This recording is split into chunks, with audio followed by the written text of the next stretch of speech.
तांको बयस पचारि किंतु से मते तांकर बयस कहले।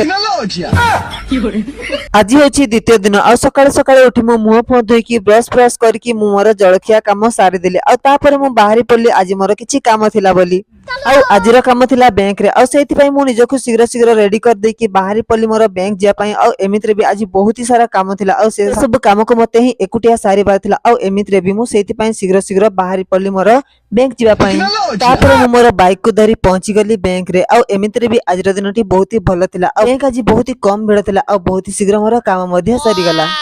मोर बैंक काम तो बहुत ही अल्प समय रे सरीगला किंतु से बैंक को आ जने बुढ़िया मध्य आस्तिले तांकर बयस प्राय 80 रु अधिक मु तांको बयस पचारली किंतु से मते तांकर बयस कहले 90 रु 95 हबो तथापि से ए बयस रे बहुत ही भला भाबरे चाली मध्य पारुथिले। तापरे मु मोर पैसा धरकी चली आसली इलेक्ट्रिक बिल देवा पई आ आज द्वितीय दिन रे बहुत बड़ शिक्षा मध्य मिलला जे कर्म ही होची सब किछि कर्म अगरे केही भी न आ तापरे मु मोर खिया पिया सारकी घर को चली आसली आ आज दिन थिला मो पई सबठारु भलो दिन आ मो दिन आज एमिति ही कटितिला रहली। जय जगन्नाथ।